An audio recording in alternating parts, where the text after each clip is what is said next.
మీలో 50 వయసు దాటిన వాళ్ళు ఎంతమంది ఉన్నారు? ఒకసారి రండి మేడం. నమస్తే. నమస్తే. మీ పేరు? నా పేరు హేమలత సార్. వయసు ఎంత? 55. వెజిటేరియనా, నాన్ వెజిటేరియనా? Vegetarian sir. మీరు ఎప్పుడైనా రోజు మొత్తం మీద ఎంత ప్రోటీన్ తీసుకుంటున్నారో లెక్క పెట్టారా? లేదు సార్, తెలియదు. ఒకసారి ఈరోజు మనం మీ ఆహారం నుంచి మీకు ఎంత ప్రోటీన్ అందుతున్నది లెక్క పెడదామా? సరే సార్. ఓకే. రోజు మొత్తం ఏం తింటున్నారు? ఒకసారి మార్నింగ్ నిద్రలేసింది ఏం తింటున్నారు? టీ, కాఫీ, తీసుకోండి సార్. డైరెక్ట్ బ్రేక్ఫాస్ట్ ఏం తింటారు? బ్రేక్ఫాస్ట్ మామూలుగా ఇంట్లో ఇడ్లీ, దోశ, చపాతీ, ఉప్మా. దాంతోపాటు ఇడ్లీ తగ్గట్టుగా దోశ, చట్నీ, సాంబార్ అట్లా. ఓకే. తర్వాత మధ్యాహ్నం భోజనం చేస్తా. ఈ లోపల మధ్యలో అరటిపండు కానీ పండు ఇంకా తింటాను. ఓకే. తర్వాత లంచ్ చేస్తాను సార్. ఏం తింటారు? అంటే మామూలుగా పప్పు, కూర, పెరుగు. ఓకే. ఎంత తింటారు? పప్పు ఒక కప్పు. ఒక కప్పు తింటారు. పెరుగు ఎంత తింటారు? పెరుగు పెద్ద కప్పు. ఓకే. నెక్స్ట్ మధ్యాహ్నం ఏమి తినను సార్. సాయంత్రం ఏదైనా తినాలనిపిస్తే పండు తప్ప ఇంకేం తింటారు? డిన్నర్ రాత్రి 7:30 కల్లా అయిపోతుంది సార్. ఏం తింటారు? ఏదైనా 2 ఐటమ్స్, పెరుగు ప్లస్ రసం కానీ సాంబార్ కానీ. పెరుగుతో అంటే టిఫినా లేదంటే అన్నమా? అన్నమే తింటారు.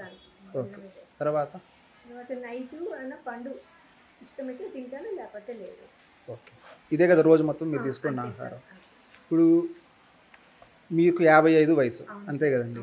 ఇప్పుడు జనరల్గా ఈ వయసులో మీకు రోజుకి 60 నుంచి 70 గ్రాముల ప్రోటీన్ కావాలి, కంపల్సరీ మీట్ అవ్వాలి మనం. ఇప్పుడు రోజు మొత్తం మీద మీ ఆహారం నుంచి ఎంత ప్రోటీన్ మీకు అంటుంది మీరు అనుకుంటున్నారో గెస్ చేయండి. అటు ఇటుగా మీరు 30-40 గ్రాములు అంతే, కరెక్ట్. 30 నుంచి 35 గ్రాముల ప్రోటీన్ అంతుందండి మీకు ఈ ఆహారం నుంచి. ఇప్పుడు మీలో దాదాపు మీ అందరు కూడా అటు ఇటుగా ఈ ఆహారం తీసుకునేది. అంటే నైట్ కూడా అన్నం బదులు టిఫిన్ తింటారు, లేదా ఇంకేదైనా తింటారు. ఫుడ్ మాత్రం దాదాపు అటు ఇటే ఉంటుంది కదా.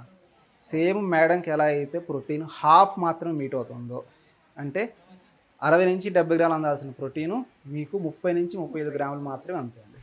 సేమ్ మీ అందరికి కూడా అంతే ప్రోటీన్ అందుతుంది. అందుకే దాదాపుగా మీ నీరసం కానీ, కండరాలు సన్నబడ్డం కానీ, ఆయాసం కానీ, రకరకాల హెల్త్ ప్రాబ్లమ్స్కి one of the main reason ఏమిటి అంటే ఈ ప్రోటీన్ లోపం. మీకే కాదు, దాదాపుగా చాలామంది ఇండియన్స్కి. ఇప్పుడు మనం ఏం చేద్దామంటే మీ రెగ్యులర్ డైట్ మార్చకుండా ఈ ఆహారం తింటూనే ప్రోటీన్ ఎలా అందుకోవచ్చు అని చూద్దాం. మార్నింగ్ టిఫిన్ ఇడ్లీ లేదా దోశ తింటారు కదా, ఇడ్లీ తింటూనే ప్రోటీన్ ఎలా అందుకోవచ్చు చూద్దామా?